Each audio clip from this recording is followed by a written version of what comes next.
자, 이번 시간은 제8강 원룸 오피스텔 중개 실무 보겠습니다.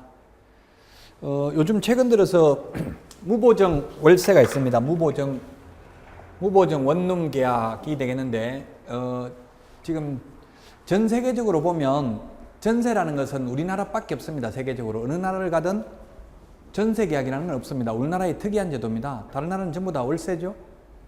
그 우리나라만 전세 계약이 있는데, 이 전세라는 것은 사실상 지렛대 효과, 레버리지 이펙트로 활용되어 왔습니다. 즉, 집값이 올라간다는 전제하에서 전세 끼고 은행 융자 받아가지고 나중에 팔아가지고 양도 차익을 얻음으로써 이 전세 제도가 생기게 됐던 겁니다. 우리나라 유래가. 그래서 이제 점차 집값이 안정되고 올라가지 않으니까 거의 전세가 없어지고 있는 거죠. 반전세 하다가 지금 뭐 거의 반전세 비율, 순수하게 전세는 거의 지금은 지금 한 40%도 안 돼요. 순수 전세가. 그 반전세가 늘어나고 있는 이유는 전세로 있다가 2년 지나가지고 전세금을 올리면 올린 부분만큼 월세로 충당을 하고 이렇게 해가지고 반전세라는 게 지금 보정부 월세라고 하죠. 그걸 반전세라고 하는데 반전세가 있고요. 요즘은 아예 무보정 원룸도 있습니다. 보증금이 없고 월세만 낸다고요. 자, 이런 원룸이나 도시형 생활주택은 아예 보증금이 없고 월세만 내는 무보정 월세가 많습니다. 그런데 일반 임대차와 달리 이 세입자들이 주의를 요하는 부분이 있는데, 보증금 대신에 예치금을 내라고 합니다. 예치금을 내라고 하는데 이건 나올 때 돌려받을 수 있는지 이걸 미리 확인해야 됩니다. 보통은 현실적으로 어떻게 계약을 하냐면은 3개월도 안 살고 나가면 예치금 안 돌려준다 이렇게 해요. 그 예치금을, 그것도 이제 이게 법에 있는 건 아닌데 한 달 월세를 받는 경우도 있고 2달 월세를 받는 경우도 있고 보통 석 달 월세를 달라 하는 경우도 많아요. 그럼 석 달 월세에 만약에 한 달 월세가 50만 원이면 150만 원에 50만 원이 되겠죠. 그래서 석 달도 안 살고 나가면 석 달 월세 미리 받은 거잖아요. 150만 원. 그거는 못 내주겠다 이렇게 하는 경우도, 계약서에 명시하는 경우도 있어요. 그래서 예치금을 내라고 하는데 이건 나올 때 돌려받을 수 있는지 없는지 이걸 명확하게 계약서에 기재를 해야 된다. 보증금이 없으니까 뭐 전입신고나 등기부 확인할 필요가 없다고 하는데 과연 그러는가, 이런 문제가 있습니다. 그 다음에 또 중도에 나오면 월세 계산을 어떻게 하는가, 뭐 말일까지 그걸 명확하게 안 적어놓으면 분쟁이 생길 수 있죠. 말일날 계약했으면 말일날 월세 내는데 만약에 10일날 나오게 되면 그 어떻게 잔여기간에 대한 월세를 어떻게 계산할 건지 분쟁이 생길 여지가 있으니까 미리 명확하게 계약서에 적으면 된다. 특약으로. 만약에 월세 못 내면 바로 쫓겨나는가. 그 다음에 집주인 입장에서도 또 보증금을 안 받기 때문에 여러 가지 어려움이 있다. 월세를 안 내고 짐도 남겨둔 채 연락이 안 되는 경우 어떻게 해야 되는가.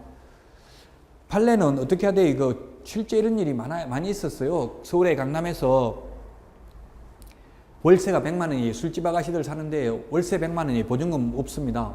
보증금 그냥 예치금만 100만 원 내고 또는 많이 내면 300만 원 내고 월세 100만 원씩 내고 있어요. 그런데 석 달 동안 월세 안 내버리면 예치금 다 까먹어 버렸죠. 그리고 나서 안 나타나는 거예요, 사람이. 그래서 계약서에 뭐라고 적었냐면, 특이하게 임대차 계약서에 만약에 만기가 돼도 나타나지 않을 경우에는 주인 마음대로 짐을 다 치우더라도 하등의 이의를 제기하지 않겠다 이렇게 특약을 넣었어요. 과연 치울 수 있을까요? 그거 판례는 그 특약은 강행법규 위반으로 무효이다. 우리나라에서 강제 집행을 하는 것은 오직 국가만이 공권력을 행사해서 할 수 있는 거지 개인이 자력구제를 할 수는 없다. 예를 들면 뺨 한 개 맞았다고 한 개 때리면 쌍방폭행이죠. 맞으면 왜 때립니까? 증거 사진 찍어가지고 동영상 찍어가지고 그냥 폭행죄로 고소해야 됩니다. 맞고 가만히 있어야 됩니다. 같이 때리면 맞았다고 한 개 복수하면 그건 쌍방폭행이 되거든요. 그래서 지금 주택임대차보호법이든 무슨 법이든 강제 집행은 국가만 할 수 있는 거지 개인이 임의로 쫓아낼 수는 없습니다. 그럼 안 나가면 어떻게 해야 돼요? 명도 소송해가지고 인도명령 명도 소송을 통해서 강제 집행할 수밖에 없죠. 이론적으로 보면. 근데 물론 현실적으로는 막 계속 그 집주인이 소리 지르고 막 사람들 보는데 창피하게 빨리 돈 내놔라, 월세 내라, 나가라 이렇게 하니까 거의 질려가지고 현실적으로 잘 나가더라고. 웬만하면 끝까지 버티는 사람은 거의 없기는 해요. 그게 골아프다고. 주인 입장에서도 세입자가 안 나가면 예를 들어서 서울 광진구 화양동 무보정 원룸 50에 50 이렇게 광고가 나와 있다면, 이런 광고 문구가 있다면 아예 보증금은 없고 예치금이 50만 원이에요. 예치금 50만 원. 그 다음에 월세 50만 원을 옵니다. 세입자가 도시가스, 전기료 등 공과금을 안 내거나 가구 등 시설물을 손상시킬 경우 대비하여 집주인은 보통 한 달분의 월세를 예치금으로 받는 경우가 있습니다. 나올 때 밀린 공과금이 없고 시설물 손상이 없으면 예치금은 그대로 돌려받는 경우가 대부분입니다. 근데 아까도 말했지만 만약에 석 달도 안 살고 나갈 때는 예치금은 돌려주지 않기로 한다. 이런 특약을 많이 맺어요. 현실적으로는. 만약 한 달 살고 나가버리면 수수료 내야 돼. 중개수료 내야 되잖아요. 복비. 현실적으로 아직도 복비라는 말을 많이 쓰고 있는데요. 올해부터는 중개보수로 바뀌었어요. 법정 용어가 옛날에는 중개수수료에서 올해 7월 29일부로 중개보수로 바뀌었습니다. 보수로. 근데 흔히 복비라고 합니다. 한 달 살고 나가버리면 월세 받아가지고 복비 내고 나면 남는 거 하나도 없죠. 그래서 석 달도 안 살고 나가면 예치금은 돌려주지 않기로 한다. 이런 특약을 많이 맺어요. 또 월세는 한 달분 선납을 요구합니다. 선납. 그리고 예치금 한 달 꺼내고 대부분 이런 경우는 무보증은 선납을 요구해요. 들어올 때 미리 한 달 꺼내고 보통 우리 수도권에서는 월세는 거의 후불로 내고 있죠. 현실적으로. 근데 지방에는 월세를 거의 선불로 받고 있어요. 대부분 지역별로 다 달라요. 그래서 보통 수도권에서 한다면은 이 후불로 냅니다. 보증금이 있다면 보증금을 최소한 500만 원 이상만 받으면 보통 뭐 10% 정도 받으려고 많이 한 1년간 월세를 받으려고 많이 하더라고. 대부분 1년 안에 거의 다 나가거든요. 오피스텔 원룸은 몇 년 계약 체결해요? 주로 1년 계약 체결해요. 주인 입장에서는 2년 하고 싶어 하는데 세입자들이 다 1년 하려고 해요. 길게 안 하려고 한다고. 만약 1년 계약 체결해도 이게 주택임대차보호법을 적용받는다면 최단기 존속기간은 2년이잖아요. 편면적 강행 규정이기 때문에 임차인은 1년 계약 체결해놓고도 2년 살 수 있고, 근데 2년 계약 체결해놨다가 만약에 1년 만에 나가려고 하면 주인이 돈 안 내주면은 어쩔 수 없는 거죠. 2년 동안 돈 안 내줘도 되거든요. 그래서 세입자는 짧게 하는 게 좋고 주인 입장에서 보면 길게 하는 게 좋아요. 어차피 세입자가 1년 해놓고도 2년 산다고 하면 2년을 보장해 줘야 되기 때문에 최단기 존속기간이 주택임대차보호법은 2년, 상가건물임대차보호법은 1년, 농지법에서는 3년입니다. 농지는 최단기 존속기간이. 그 다음에 최장기 존속기간은 옛날에 공부할 때는 몇 년이라고 배웠어요? 최장기 존속기간은? 옛날에 20년이었습니다. 근데 지금은 대법원 판례가 당사자 약정이고 강행 이런 것은 20년으로 딱 한정하는 것은 잘못이다 해서 옛날에는 만약에 당사자가 원해서 임차인이 원해서 30년 계약 체결해도 20년을 초과할 수 없다는 민법 규정이 있기 때문에 10년분은 차임을 돌려주어야 했습니다. 종전에는. 그러나 지금 대법원 판례는 최장기 존속기간 20년이라 이거는 위헌이다 해가지고 효력이 없습니다. 그래서 최단기 존속기간만 있습니다. 최고 짧은 게 주택은 2년, 상가는 1년, 농지는 3년입니다.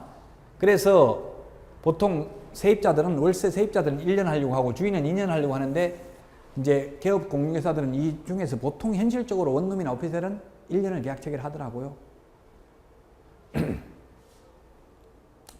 그래서 무보증이라 해도 사실은 2달분의 월세를 미리 내고 들어가는 경우가 대부분입니다. 현실적으로.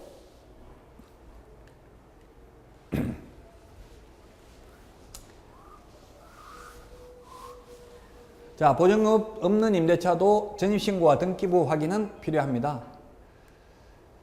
근데 사실은 제 논란의 여지가 있어요. 이게 주택임대차보호법을 적용받느냐 안 받느냐. 보통 이제 현실적으로 원룸만 전문으로 하는 데는 보면 이게 주택임대차 계약 적용 안 받는 걸로 계약을 체결합니다. 그냥 3개월 계약 체결한다고요. 짧게 그냥. 그 주택임대차보호법이나 상가건물임대차보호법에 보면 일시 사용을 위한 임대차임이 명백한 경우에는 주택임대차보호법 적용 안 받는다는 말이 있죠. 그러니까 그냥 임대차 계약이라고 적는 게 아니고 계약서 이름에다가 임대차 계약이라는 말을 안 넣어요. 딱 3개월, 단기 3개월만 살겠다 이런 계약을 넣는다. 그러면 주택임대차보호법 적용 안 될 수도 있죠. 안 되는 경우가 많아요. 현실적으로 안 되게 만들어요. 아니 그 주택임대차보호법을 적용받는다고 한다면 월세도 안 내면서 계속 2년간 산다고 버티면 골 아프죠. 그러면 2달간 월세를 안 내면은 임대차 계약을 해지할 수 있고 해지하고 나서 또 명도 소송해야 되고 엄청나게 피곤하잖아요. 월세는 안 내고 계속 버티면. 그래서 대부분은 주택임대차보호법 적용이 안 되도록 일시사용을 위한 임대차임이 명백하도록 기재하는 경우가 대부분입니다. 만약에 그런 게 특약이 없다면 1년으로 계약해도 2년까지는 살 수가 있습니다. 그 다음에 월세 인상 한도도 5%가 있어서 주인 맘대로 올리지 못합니다.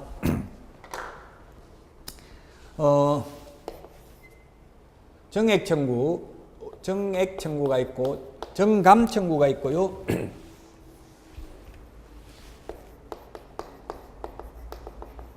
정감 청구가 있고 월차임 전환율이 있습니다. 월차임 전환율.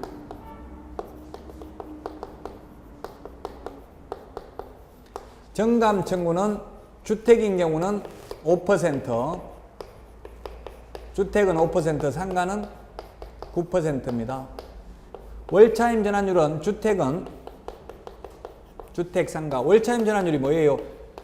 전세로 있던 걸 월세로 돌릴 때 옛날에 뭐 그냥 2부로 해가지고 예를 들어서 내가 보증금 5천만 원 내줄 테니까 5천만 원 돼서 2부로 해가지고 한 달에 100만 원씩 월세로 달라 이렇게 했었다고요. 그래서 주인에게 이렇게 많이 월세를 못 받도록 하기 위해서 옛날에 월차임 전환율이 작년까지만 해도 주택은 14%, 상가는 15%였습니다. 근데 올해 바뀐 게 어떻게 바뀌냐면 주택은 10%, 상가는 12% 또는 기준금리 4배 이하, 상가는 기준금리 4.5배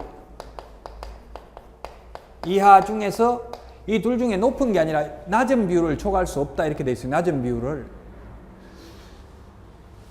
그러면 지금 기준금리가 아마 2.25%일 겁니다. 2.25% 기준금리가 2.25% 4배 해봐야 지금 10%가 안 되는 거죠. 2.5% 해야만 10% 되니까 그럼 약 10%라고 잡고요. 그러면 약 10%면 뭐예요? 지금 6천만 원을 월세로 돌리려면 어떻게 한다는 얘기예요? 전세 6천만 원 있던 것을 월세로 돌리려면은 2부로 치가지고 6천만 원에 대해서 뭐 예를 들어서 120만 원 달라. 요즘은 그렇게 하는 건 없고요. 현실적으로는 보통 아직도 집주인들이 어떻게 하냐면 6천만 원에 전세로 6천만 원 놓으면서 월세로 60만 원 하는 사람도 있어요. 그럼 12%잖아요. 그럼 그렇게 하면 안 되고요. 10%면은 얼마예요? 600만 원이잖아요. 600만 원 나누기 12달 하면 한 달에 50만 원을 초과할 수 없다는 이야기죠. 6천만 원 전세를 월세로 돌리려면은 50만 원을 초과해서 받으면 안 된다고, 한 달에 월세. 지금 현재 그 월차임 전환율이 이 서울 같은 경우는 보니까 8% 된 현실적인 통계가 8%더라고요. 약 8% 정도로 돌리고 있다는 얘기. 8%면 얼마예요? 6천만 원에 8%는 6, 8, 48, 480만 원. 한 1년에 480만 원이면 나누기 12, 12달 하면은 얼마 되는 거예요? 그러면은 한 달에 한 40만 원 정도 되나요? 현실적으로는 이 정도 된다는 이야기. 6천만 원 전세를 월세로 돌렸을 때 지금 통계가 나와 있는 게 서울시 정보광장에 들어가 보면, 서울시 정보광장에 들어가면은 서울의 그 전세가율, 뭐 월세 전환율 이런 게 다 나와 있어요. 정보광장, 서울시 정보광장에 들어가면은 실거래 가격 이런 게 다 나와 있죠. 그래서 지금 현실적인 전세를 월세로 전환하는 전환율은 8% 정도 되는 걸로 돼 있어요, 서울에서. 근데 법으로는 10% 또는 기준금리 4배를 초과할 수는 없다. 그 터무니없이 주인이 나 월세로 돌려야 되겠다, 이때가 있는 전세 해가지고 터무니없이 뭐 이렇게 많이 달라고 하면 6천만 원을 월세로 돌리면서 60만 원 달라 이렇게 하면은 안 되겠죠. 그럼 거부해도 된다는 이야기입니다. 월차임 전환율. 그래서 이게 올해 바뀐 내용입니다. 주택은 10% 또는 기준금리 4배 이하 중에서 낮은 비율, 상가는 12% 또는 기준금리 4.5배 이하 중에서 낮은 비율을 초과할 수 없다. 왜 그러면 상가가 더 높겠어요? 그 이유는 주택이라는 것은 필수적으로 누구나 반드시 있어야 되는 거지만 상가는 그래도 먹고 살만하니까 상가 얻어가지 장사하는 거잖아요. 정 안 되면 나무 밑에서 일해도 되잖아요. 노가다해도 되잖아요. 그래서 상가는 반드시 필수품은 아니라고 보고 좀 더 높게 한 거예요. 금리를, 비율을. 그래서 월차임 전환율이고요. 그 다음에 정감청구. 정감청구는 당사자는 그 경제사정의 변동으로 인하여 차임 등이 상당하지 아니한 경우에는 장래에 그 정감을 청구할 수 있습니다. 근데 감액은 상한선이 없죠. 근데 정액은 상한선이 있습니다. 정액은 주택은 5%, 상가는 9%인데 요거는 뭐 만약에 주택을 2년 계약 체결해가지고 2년 계약해가지고 1억에 2년 계약 체결했어요. 근데 아직 2년 안 지나고 1년밖에 안 지났는데 1억에 대해서 5% 올려달라. 1억에 5%면 500만 원인가요? 500만 원 올려달라 이렇게 할 수 있어요, 없어요? 주변 시세 다 올랐다. 나도 1년밖에 안 지났지만 500만 원 올려달라 할 수 있냐고 없냐고. 원래 계약을 2년 체결했다면 있어요, 없어요? 있습니다. 이 5% 올리는 거는 계약 기간 중에 올리는 것만 해당된다고요. 2년 계약 체결해도 1년만 지나면 올릴 수 있어요. 주변 시세가 다 올랐으면, 경제 사정의 변동이 있었다면. 그런데 2년 지나고 나서 재계약할 때는 이거 5% 상한세 적용 안 받아요. 이때는 왕창 많이 올려도 돼요. 시세만큼 올려도 된다고요. 요즘은 뭐 2년 지나면 거의 시세가 몇 천만 원씩 올라가 버리죠. 그 지금 하우스 푸어가 아니라 지금 요즘 렌트 푸어가 생기잖아요. 깡통 전세가 뭐예요? 은행 융자까지 있고 거기다가 전세가율이 뭐 지금 매매가 대비 70%가 넘는다고 나오거든요. 전국적인 통계가. 심지어 90%가 넘은 데도 있고요. 지역에 따라서는 아예 100%가 넘은 경우도 있어요. 그 제가 볼 때는 만약에 집값이 안 올라간다는 전제가 깔려 있다면은 전세가나 매매가가 똑같다 하더라도 뭐가 더 나아요? 전세 사는 게 더 낫잖아요. 세금이라든지 재산세 이런 건 안 내잖아요. 그래서 만약에 계속 집값이 안 올라간다면 앞으로는 전세가나 매매가가 똑같게 될 날도 온다고. 그럼 자동적으로 전세는 없어지겠죠? 그 지금도 중개사무소 있어 보면 대부분 전세 얻으려고 왔다가 보니까 매매가나 전세가 몇 천만, 한 1, 2천만 원밖에 차이 안 나는 거예요. 그 융자, 지금 정부 정책이 뭐예요? 금리 싸게 해줄 테니까 융자 받아가지고 집 사라 이거잖아요. 그래서 이 정감청구는 정액하는 거는 계약기간 중에 올리는 것만 이게 해당되고요. 계약기간 끝나서 올리는 거는 얼마든지 많이 올려도 된다. 그래서 여기에 지금 주인이 5%밖에 못 올린다 이 말은 계약기간 중에 올리는 것만 해당됩니다. 계약기간 끝나고 나서는 얼마든지 올려도 상관없어요. 2년 지나고 나서 올리는 거는. 아무 말 없이 지나가면 자동 연장된다. 그러면 다시 2년 보장된다. 뭐 그렇잖아요. 임대인인 경우는 어떻게 돼요? 임대인은 임대차 기간 만료 전 6월에서 1월 사이 5개월 사이에 임대인인 경우는 이 5개월 동안 임차인에 대해서 갱신거절 통지를 해야 돼요. 더 이상 계약 연장하지 않겠다는 이야기를 해야 되고요. 임차인, 세입자인 경우는 어떻게 되면 돼요? 세입자는 임차인인 경우는 임대차 기간 만료 1개월 전까지만 갱신거절 통지를 하면 돼. 그래서 임차인은, 세입자는 아직 계약기간이 1년이 남아있는데도 불구하고 주인한테 나 나가야 되겠다. 계약기간 끝나면 나간다고 말하면 효력이 있죠. 근데 주인은 임대차 기간 만료 전 6월에서 1월 이 5개월 동안만 이야기해야 되고요. 1년 전에 세입자 보고 나가라고 한 말은 소용이 없다고요. 집이 팔려 주인이 바뀌어도 만기까지 살 수 있다. 이게 소위 대항력이잖아요. 대항력. 지금 현재 상가도 최초 임대차 기간을 포함한 전체 임대차 기간이 5년을 초과하지 않는 범위 내에서 계약 1년, 2년, 3년, 4년, 5년을 초과하지 않는 범위 내에서 계약갱신 요구할 수 있는데요. 금액과 상관없이, 즉 환산보증금이 서울에서 4억을 초과하더라도 계약갱신 요구는 할 수 있어요. 근데 건물주 주인이 바뀌어버리면, 상가는 주인이 바뀌어버리면 대항력은 없어요. 지금 상가는. 그래서 지금 상가건물 임대차보호법을 내년부터는 이제 환산보증금 금액과 상관없이 팔려도 대항력을 인정하는 이런 걸 만든다고는 하는데요. 지금 현행법상은 계약갱신 요구는 금액과 상관없이 할 수 있는데 주인이 바뀌어버리면 대항할 수는, 새로운 주인한테는 대항할 수 없다고 현행법상은. 근데 주택인 경우는 계약기간 만약 2년 했으면 2년 동안은 대항력이 인정되니까 집이 팔려도 새로운 주인한테도 계속 2년 동안 살겠다고 버틸 수가 있습니다. 그래서 임대차 이게 보증금이 없다 하더라도 전입신고를 해두는 게 좋다고요. 왜냐하면 이게 주택임대차보호법이 적용될 여지가 있는지 없는지는 다툼의 여지가 있죠. 최단기 존속기간이 있기 때문에, 즉 일시사용을 위한 임대차임이 명백한 경우에는 주택임대차보호법, 상가건물임대차보호법이 모두 적용되지는 않습니다. 확정일자는 받지 않아도 된다 이렇게 돼 있습니다. 왜냐하면 최우선 면제, 예를 들면 지금 서울에서 보증금이 9,500만 원 이하인 경우 3,200만 원까지는 최우선 면제 받죠? 최우선 면제 받으니까 무보정이잖아요. 지금 무보정. 한 달 월세만 더 선납으로 내놨으니까 확정일자 안 받아도 거의 최우선 면제로 다 받을 수 있으니까 최우선 면제만 받으려면은 확정일자 안 받아도 되잖아요. 대항력만, 즉 전입신고만 해도 된다고요. 근데 이제 보증금이 크다면, 금액이 많다면 확정일자까지 받아주는 게 좋겠죠? 한 달 월세 정도라면 굳이 확정일자를 안 받아도 큰 무리는 없다는 이야기예요. 어떤 경우는 주인들이 전입신고도 못하도록 하는 경우도 있어요. 무보정 월세인 경우. 왜냐하면 그 가세 재원이 노출되는 것을 확정일자 받아버리면, 동사무소에 확정일자 받아버리면 그게 전부 다 기록이 남거든요. 전산화돼 있다고 이제. 그래서 아예 확정일자 못 받도록 하는 경우가 많다고요. 임대소속세 이런 거 안 내려면 모르게 그냥 해버리면 되잖아요. 그 대신에 무보정으로 해주고, 무보정이니까 너 한 달 월세 더 내놓은 거니까 그 확정일자 받을 필요 없다 이렇게 해주는 경우가 많아요. 보통 저기 오산에 골동에 보니까 전세 방 한 칸에 전세는 3천만 원이에요. 전세는 3천만 원인데 월세는 얼마겠어요? 월세로 하면 이게 월세 전환율이 8%라고 했잖아요. 서울 같으면 8%면 38, 24, 240만 원. 240만 원 나누기 12달 하면 이거 뭐 한 20만 원 정도? 20만 원 정도 받는 게 정상이잖아요. 월세 전환율, 이게 월차임 전환율 이 규정에 따르면. 근데 현실을 보면 전세는 3천만 원이고요. 월세는 35만 원이에요. 월세는 35만 원. 좀 이해가 안 되더라고요. 처음에는 그럼 전부 다 전세 살지 이렇게 생각이 드는데 이 전세 살 돈도 없는 분들이고요. 거의 대부분 이제 직장생활 처음 하고 돈 하나도 없는 분들, 시골에 있고 이런 분들이 이렇게 월세를 내면 35만 원이 돼요. 그래서 이제 제가 아는 분은 어떻게 했냐면은 자기 돈 가진 거 하고 은행 융자 받아 가지고 이걸 20개를 얻은 거예요. 그러면 6억이면 20개 얻잖아요. 은행 융자 받아 가지고 융자 해봐야 한 4%밖에 안 돼. 금리가 4%. 4%면 얼마예요? 4, 6, 24, 2,400만 원인가요?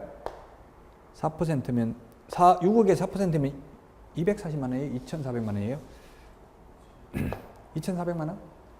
2,400만 원 나누기 1년에 2,400만 원이잖아요. 12달 하면은 얼마인가요? 한 200만 원 되나요? 2,400만 원 나누기 12달 하면 200만 원 정도 되죠. 한 달에 이자가 200만 원 정도 되잖아요. 그렇죠. 6억을 융자 받으면 이자가 한 200만 원 나간다고요. 그러면 월세로 35만 원 받는다고요. 20개 35만 원 받으면 얼마예요? 이게 350만 원, 700만 원이잖아요. 200만 원 이자 나가고 이자는 200만 원 나가고 월세는 얼마 들어오는 거예요? 월세는 700만 원 들어오잖아요. 700만 원. 월세는.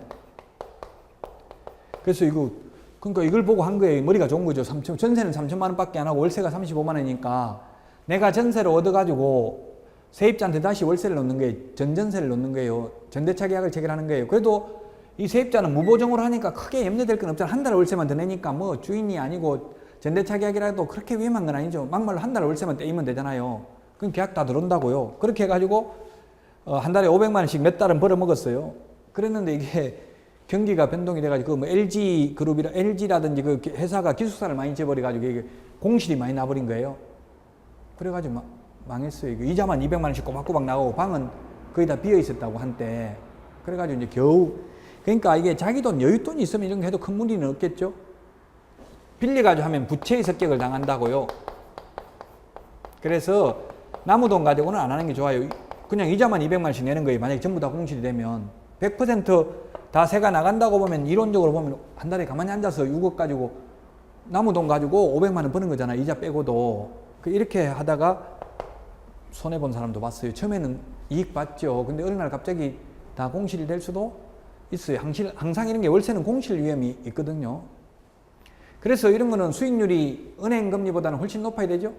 그래서 최소한 투자하려면 부동산은 수익률이 한 7% 이상은 돼야 돼요. 6, 7% 이상은 돼야 돼. 아무리 낮아도 투자하면은 은행 금리보다는 2배, 3배 높아도 나중에 환금성이 떨어지기 때문에 나중에 현금하려면 그만큼 어렵다고 봐야 되겠죠. 그래서 지금 현실은 이렇다고. 근데 왜 그러면 제가 볼 때 전부 다 전세로 하지, 전세 3천만 원 하지, 왜 월세로 35만 원 하냐, 이런 의문이 저도 들더라고요. 근데 이 전세 이게 굉장히 위험한 거예요. 왜냐면 다가구잖아요. 아까 말했다시피. 다가구인데 이 전세 다 빼버리고 방 19개인데 전세 다 빼고 은행 융자 빼버리면 집값보다 더 높아진다고요. 소위 깡통주택이 되는 거죠. 그럼 전세금 이것도 떼일 가능성도 있어요. 물론 이게 이제 뭐 우선 면제, 최우선 면제가 있기 때문에 소액 보증금이면 그렇게 위험하진 않지만, 그래서 주인은 이게 전세를 받는 이유가 도망가려고 하는 거예요. 이게 그럴 가능성이 높단 말이에요. 정상적이라면 월세 받는 게 훨씬 수익률이 높은데 전세를 받는 게 오히려 주인이 이상한 거죠. 시세가 이렇게 형성되어 있다는 거는. 그럼 주인들은 이렇게 해가지고 그냥 건물 신축해가지고 빨리 전부 다 세단 해놓고, 그 만약에 예를 들어서 뭐 한 5억 들어가지고 지어가지고 전세 다 빼버리고 하면은 자기는 이미 돈 다 회수했잖아요. 투자금을. 그래가지고 다른 사람한테 이제 7억, 8억에 10억에 다시 팔려고, 그래서 이제 전세로 빼는 경우도 있고요. 아니면 도망가려고 하는 경우 있고 두 가지 케이스가 있어요. 그래서 전세는 이런 거 다가구 전세는 굉장히 위험해요. 그 현실적으로 그래서 그 보면은 어떻게 되냐면은 현실입니다. 이 전세하면 수수료 200만 원 줍니다.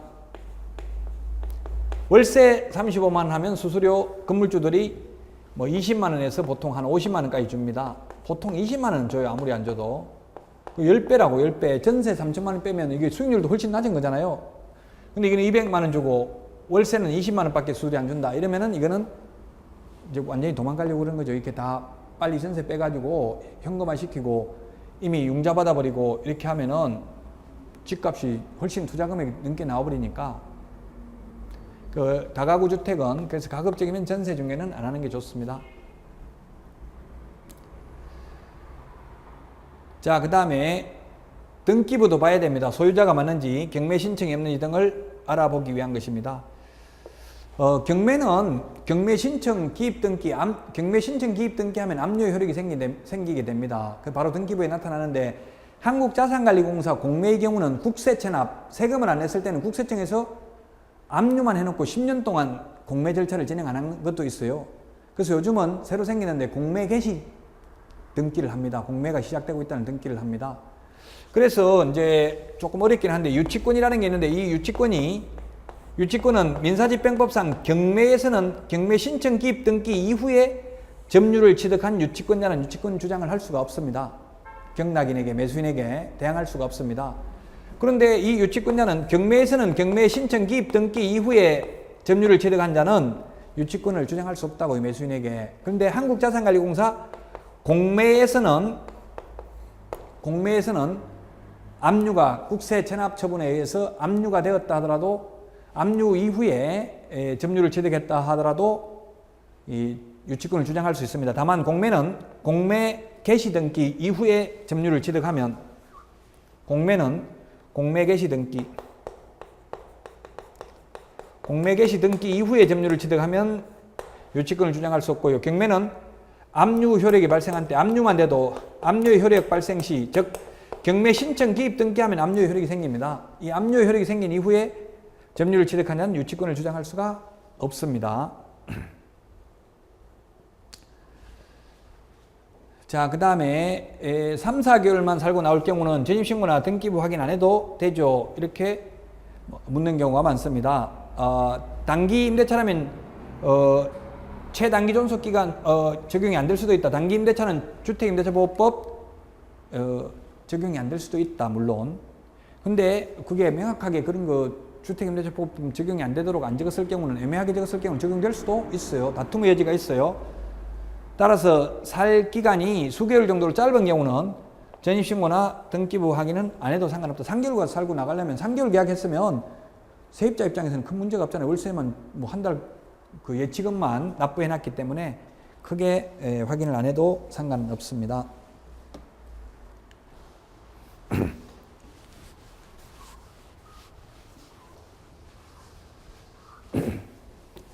무보정이 요즘은 많이 있습니다. 실제 무보정은 계약기간이 짧기 때문에 세입자가 유의할 사항이 많이 있습니다. 보일러, 싱크대, 화장실, 조명경우 등 시설물이 제대로 작동하는지 확인해야 됩니다. 뭐 세입자들도 젊은 총각들도 요즘은 다 이 싱크대 물 잘 나오는지 이런 걸 다 확인하더라고요. 요즘은. 어제 텔레비전 보니까 오늘인가? 텔레비전 보니까 10년 동안 분양한 지 10년 된 아파트인데 썩은 냄새가 하도 나가지고 그 욕조 그걸 갖다가 깨가 부숴가지고 보니까 그 안에 막 폐자재 들어있더라고요. 10년간이나. 예, 그래서 참 그런 거는 이제 그걸 하청을 줘가지고 그렇거든요. 하청을 줘가지고 그런데 그거는 폐기물관리법 위반에 해당돼서 7년 이하의 징역에 해당될 수도 있고요. 또 뭐 여러 가지 그 처벌받을 수도 있는데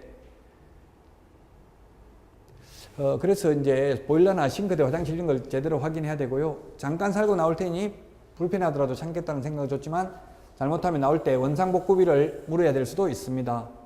그래서 하자 있는 집을 꼼꼼히 챙겨야 됩니다. 그래서 만약에 여러분들은 계약서 쓸 때 원룸인 경우는 반드시 풀 옵션, 뭐뭐 옵션이 뭐뭐 있다. 그거 체크해야 되고요. 실제 저도 우리 사무소에서도 있었어요. 가스레인지가 문제더라. 가스레인지를 떼가 없더라고요. 근데 주인은 가스레인지가 있었다 하고 세입자는 없었다고 하는 거예요. 가보니까 가스레인지가 없어.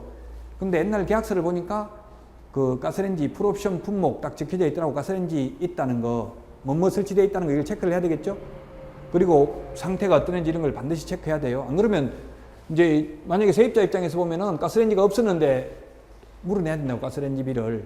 항상 세입자는 약자의 지위에 있죠.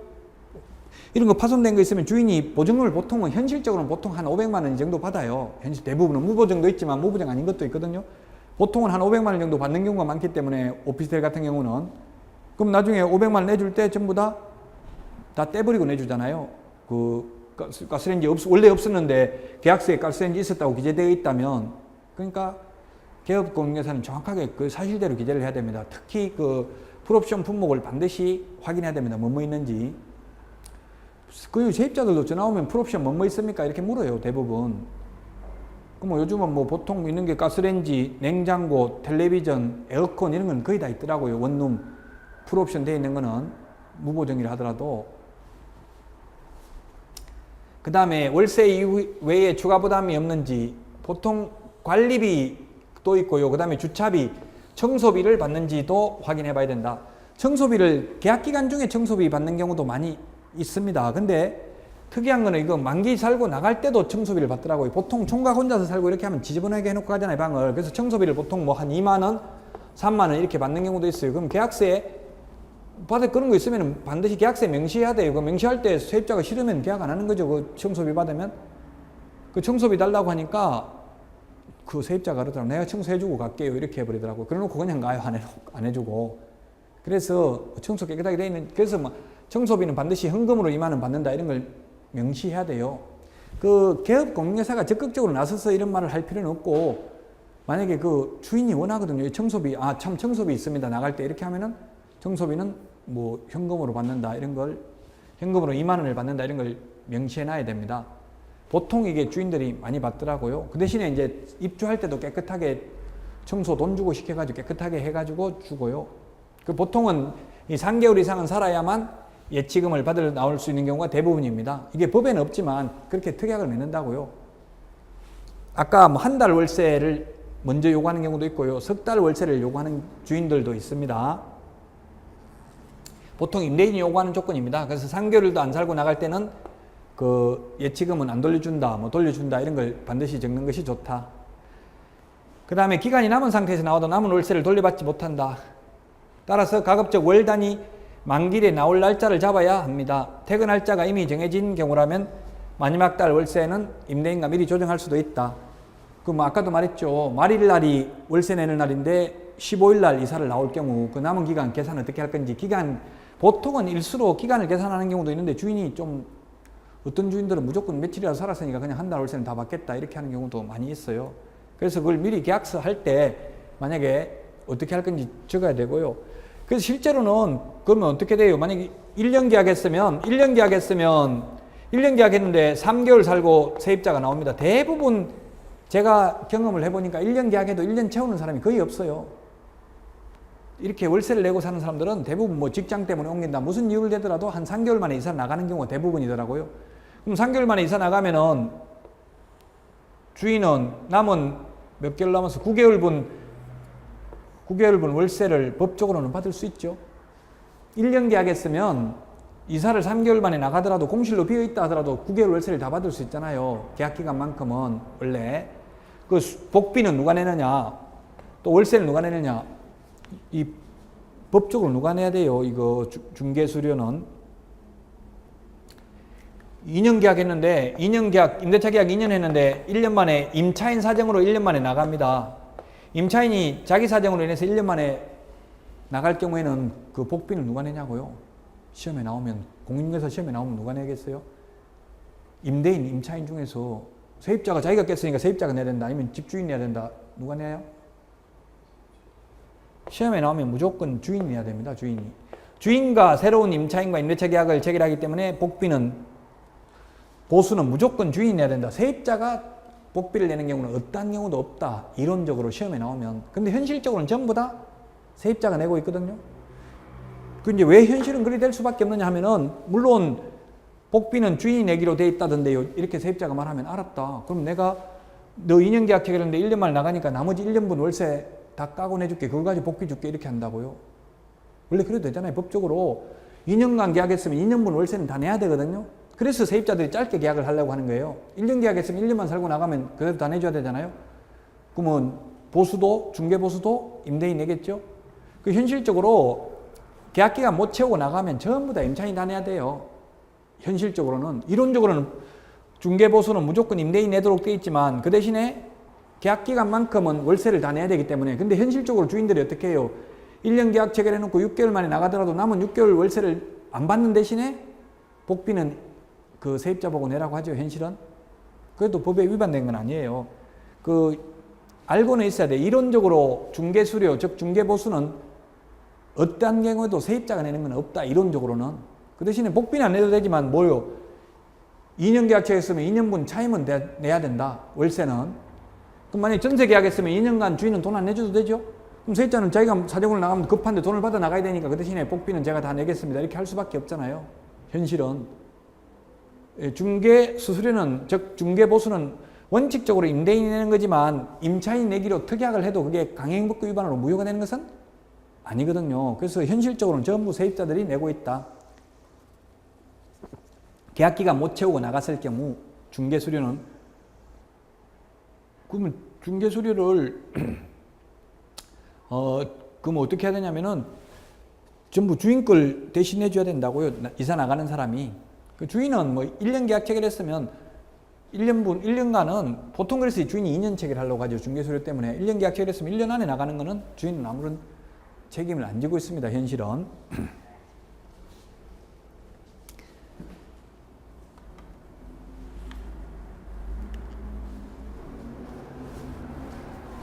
아까도 이야기했지만 그럼 월세를 안 내면, 못 내면 바로 나가야 되냐? 실제로는 결론은 그렇지 않다는 이야기예요. 임차인 입장에서는 이 제일 마음에 걸리는 부분입니다. 월세 3일 이상 연체하면 강제 퇴실 조치한다, 이렇게 특이하게 적어요, 계약서에. 이렇게 적었다 하더라도 강제 퇴실 조치한다. 현실적으로는 보면 지금 뭐라고 하지, 독서실 비슷하게 생긴 거, 그런 거는 독서실 말고 뭐 있죠? 혼자서 사는 거, 침대 조그마한 거, 이 책상 같은 거 나누는 거, 예? 뭐요? 고시텔. 예, 고시텔 같은 거는 보니까 고시텔은 거의 무보증이에요. 그냥 월세만 받는데, 이런 거는 월세 한 달 연체되면 딱 날짜가 뭐 31일이 월세 내는 날이면 31일까지 안 내버리면 그 관리하는 사람 한 명 있더라고, 실장 있는 사람이. 아예 그 문을 딱 못 들어. 그 사람 들어오면 다 이게 지문 인식인가 뭐 번호키인가 이렇게 문이 자동적으로 열리게 돼 있더라고요. 근데 이 월세 안 내는 사람이 오면 문이 안 열려. 그러면은 다른 사람 들어갈 때까지 기다려야 돼. 다른 사람이 와서 문이 열리면 뒤에 따라 들어가고 이렇게 해야 되는. 뒤에 따라 들어가면 관리 그 실장이 와가지고 월세 낼 날짜 지났습니다, 이렇게 하니까 미치는 거예요. 원래는 이 강제 퇴거가 안 되는데 고시텔 같은 경우는 아예 이게 문을 안 열어주더라고요. 자기 집 문 말고 그 현관문 들어가는 게 또 하나 더 있잖아요, 밖에. 그 문이 아예 월세 안 내는 사람은 안 열리게 돼 있다고요. 그렇게 요즘은 다 그렇게 돼 있어요. 그러니까 안 낼 수가 없죠. 미안해서도 맨날 몰래 다른 사람 한 명 들어갈 때 따라 들어가고 이렇게 해야 되는데 쉽지가 않으니까 월세를 낼 수밖에 없더라고요. 안 되면 이제 이사 나갈 수밖에 없죠. 아예 문에 못 들어오게 만든다고요. 원래대로 하면, 이론적으로 하면 그렇게 하면 안 되거든요. 이게 법적으로 하면은 자력구제는 할 수 없죠. 돈 안 냈다고 못 들어오게 하고, 돈 안 냈다고 강제로 퇴거시키고 할 수는 없습니다. 어떻게 해야 돼? 그러면 명도 소송해가지고 집행관을 통해서 강제 집행해야 된다고, 이론적으로 보면. 현실은 이렇게 아예 못 들어오게, 문도 못 들어오게 이렇게 장치를 해놓고 있다. 임대인이 직접 짐을 드러내서는 안 된다는 게 판례 입장입니다. 아까도 말했지만 그런 판례가 많이 있어요. 예를 들어서 상가인데 장사를 하는데 월세를 안 내는 거예요. 월세 안 내니까 건물주가 아예 셔터 내려버렸어요. 자기 건물이니까 셔터 내려가지고 자물쇠 채워가지고 못 들어가게 만들어버리고요. 아예 간판도 떼내버렸습니다.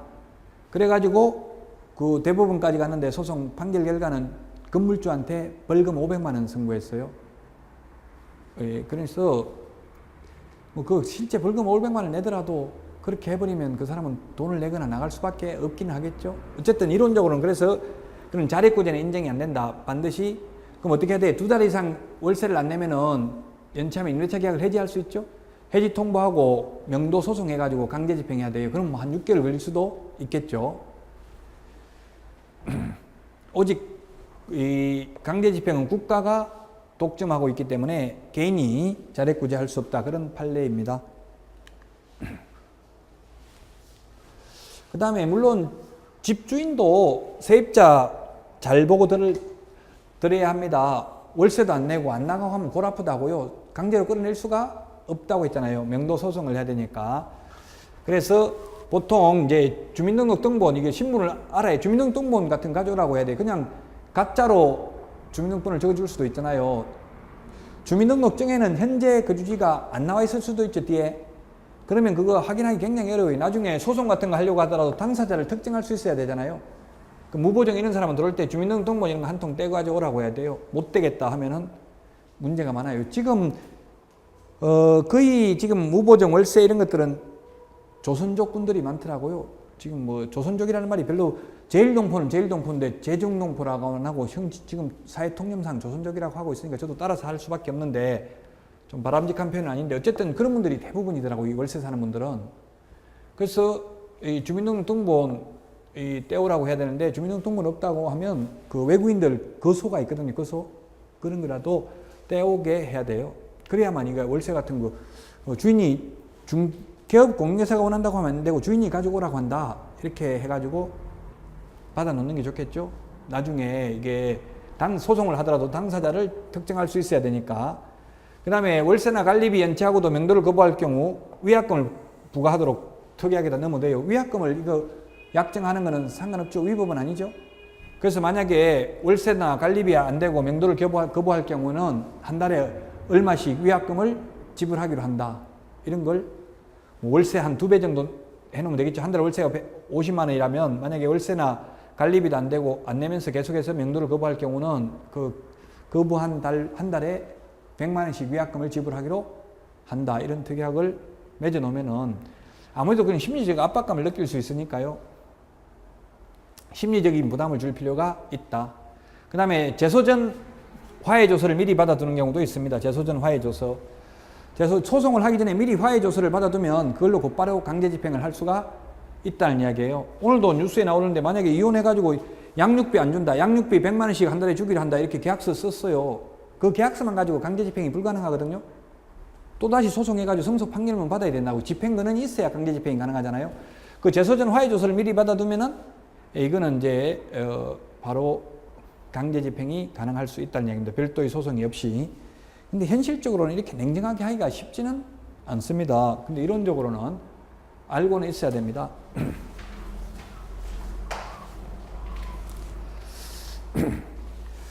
자, 그 다음에 원룸 오피스텔은 재반 승계, 뭐 앞에서 다 말했던 겁니다. 만약에 만기 전에 1년 계약했는데 1년 전에 3개월만 살고 나갈 때에는 원칙적으로 나머지 부분, 앞으로 남은 9개월분 월세를 원래는 다 내야 되는 거예요. 그 대신에 안 내는 대신에 복비, 중개수료나 즉 중개보수나 이런 것들 원상회복 다시 다른 세입자 자기가 구해놔야 돼요. 다른 세입자 안 들어오면은 공실로 비어 있어도 계속 1년 될 때까지 월세 내야 되죠. 그럼 만약에 다른 세입자가 들어오면 그때부터는 판례는 월세 안 내도 되는 걸로 돼 있어요. 그래서 실제로는 중도 해지 시 중개수료 부담, 그 다음에 모든 그 책임은 임차인이 현실적으로 지고 있다.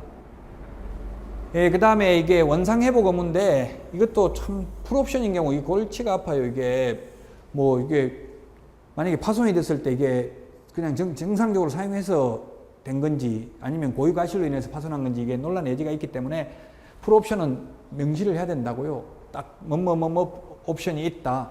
그리고 상태는 양호하다, 보통이다, 뭐 이런 걸 적어놔야 됩니다. 그 다음에 월차임에 관리비가 포함되는지, 보통은 풀옵션 원룸인 경우는 거의 다 관리비가 있습니다. 한 5만 원 정도. 뭐 인터넷 사용할 수 있도록 설치해주고, 뭐 계단 청소비, 뭐 공동 그 전기세 이런 거 다 포함해서 보통 5만 원 정도 따로 받는 경우가 있고요. 아니면 이런 거 오피스텔 같은 경우 이런 거는 보통 따로 받고요. 그 다가구 주인이 한 명 있는 데는 그냥 이걸 포함해가지고 월세 37만 원 받더라고요. 그럼 35만 원이 월세고 나머지 2만 원은 이런 부분이 포함되어 있는 경우거든요. 그래서 이런 것들을 사전에 미리 확인을 잘 해야 된다. 그다음에 이제 부동산 투자 이거는 뭐 여러분들 참고로 읽어보십시오. 황금성 현금화 시킬 수 있는지, 시대 변화의 흐름을 주의해야 된다. 인구가 앞으로는 계속 인구가 줄어들 가능성이 많아요? 늘어날 가능성이 많아요? 줄어들 가능성이 많은데, 그럼에도 이제 여러분들은 항상 이제 중개업을 하면 두 가지 논리를 다 개발해야 돼요. 집값이 올라간다는 논리, 집값이 내려간다는 논리, 두 가지를 다 가지고 있어야 되죠. 그 매도인이 안 팔려고 한다, 올라갈 것 같아서, 지금은 또 요즘 막 정부에서 계속 정책을 내니까 안 팔려고 하잖아요. 그럴 때는 오히려 앞으로 인구가 줄어들어서 내려갈 가능성도 있습니다. 단언할 수는 없지만 여러 가지 변수가 있기 때문에 이 기회에 파는 게 오히려 좋을 수도 있습니다. 아까도 말했지만 무릎에서 샀다 어깨에 팔았라고 했어요. 완전 꼭대기까지 올라가서 팔라고 하다 내려가기 시작하면 못 팔죠. 지금도 제가 볼 때는 사실은 정부 정책이 개입 안 하면 내려갈 가능성이 더 많아요. 근데 지금 막 매물 걷어들이고 안 팔려고 하거든요. 지금 조금 올라가고 있으니까. 그래서 두 가지 요소를 다, 예를 들면 그럼 인구가 줄어들 거냐 내려갈 거냐, 만약에 매수인이 인구 줄어들 건데, 인구는 계속 줄어들 건데 나중에 되면 집값 내려갈 건데 뭐 때문에 사냐 이렇게 이야기하면은, 그 인구가 자연 출생하는 인구는 감소하고 있지만 그렇다고 해서 전체적인 인구가 줄어들지는 않고 있어요. 지금 늘어나고 있어요. 왜냐하면 외국에서 들어오고 있고, 또 죽어야 될 사람이라고 하면 좀 이상한데 사망률이 낮아지고 있죠. 지금 10년마다 평균 수명이 5살씩 늘어나고 있어요. 그리고 옛날에 죽던 사람이 안 죽고, 또 외국에서 베트남 처녀들 뭐 캄보디아 이런 데서 들어오고 있잖아요. 그래서 이 자연적 인구는 줄어들고 있지만, 출생 인구는 줄어들고 있지만, 그러나 전체 인구는 지금 늘어나고 있다는 이야기예요. 그런 논리도, 두 가지 논리를 다 가지고 있어야 됩니다. 요거는 뭐 참고로 여러분들이 읽어보시면 됩니다. 지역을 선정해야 되고, 직접 확인해야 되고, 내부도 꼼꼼히 점검해야 되고, 반드시 법적인 문제가 있는지 확인해야 된다. 월세. 그래서 싸게 사는 방법을 하려면 어떻게 해야 되겠어요? 이게 발품을 많이 팔아야 돼요. 많이 돌아다니 봐야 되고, 월세가 높은 지역, 자전철, 우마트 이런 말 하더라고. 왼쪽에 지하철이 있고 그 다음에 마트가 있고 이런 경우는 월세가 높습니다. 그래서 이제 우리가 그 부동산 투자는 수익 방식, 원가 방식, 비교 방식, 부동산을 이렇게 평가하는데, 외국에는 가보니까 전부 다 수익 방식으로 평가하고 있더라. 즉 월세가 많이 나오는 곳이, 그 보통 선진국에 가보니까 10년간 월세가 현재 부동산 가치다. 10년간 월세. 10년간 월세가 보통 지금 현재 부동산 시세로 형성되어 있더라. 그래서 이렇게만 본다면 10년간 월세가 이 부동산 현재 가격이라 본다면 큰 무리는 없다. 물론 지금 우리나라에는 보면 10년간 월세보다는 좀 더 높아요, 가격이. 조금 더 높는 것까지는 괜찮은데 20년간 월세 이렇게 되면 문제가 있다는 얘기예요. 그럼 한 달에 월세가 50만 원 들어오는 이 오피스텔이 있다면 한 달에 월세가 50만 원이면 1년에 600만 원이죠? 그럼 10년이면 6천만 원이잖아요. 6천만 원인데 뭐 보증금이 있다면 보증금까지 또 환산해서 계산해야 되잖아요. 그런 경우 이런 거는 오피스텔 한 8천만 원 정도 주고 사는 것은 적절합니다. 근데 지금 현재 분양하는 것들 보니까 이 원룸 월세 한 50만 원, 60만 원 나오는 게 거의 1억 넘더라고요. 지금 한 1억 천 뭐 이 정도, 1억 정도 되더라고요. 그럼 조금 약간 비싼 편이라고 봐야 되겠죠? 선진국에 비하면. 그럼 조금 높게 평가가 돼 있다는 이야기입니다. 그럼 한 1억 정도 돼도 뭐 앞으로 발전 가능성이 있다면 큰 무리는 없기는 합니다. 너무 터무니없이 월세는 50만 원밖에 안 나오는데 이거 2억 달라고 하면 이거는 문제가 있는 거죠. 자, 그래서 이번 시간은 여기까지 하고요. 다음 시간 제9강에서 찾아뵙겠습니다. 수고하셨습니다.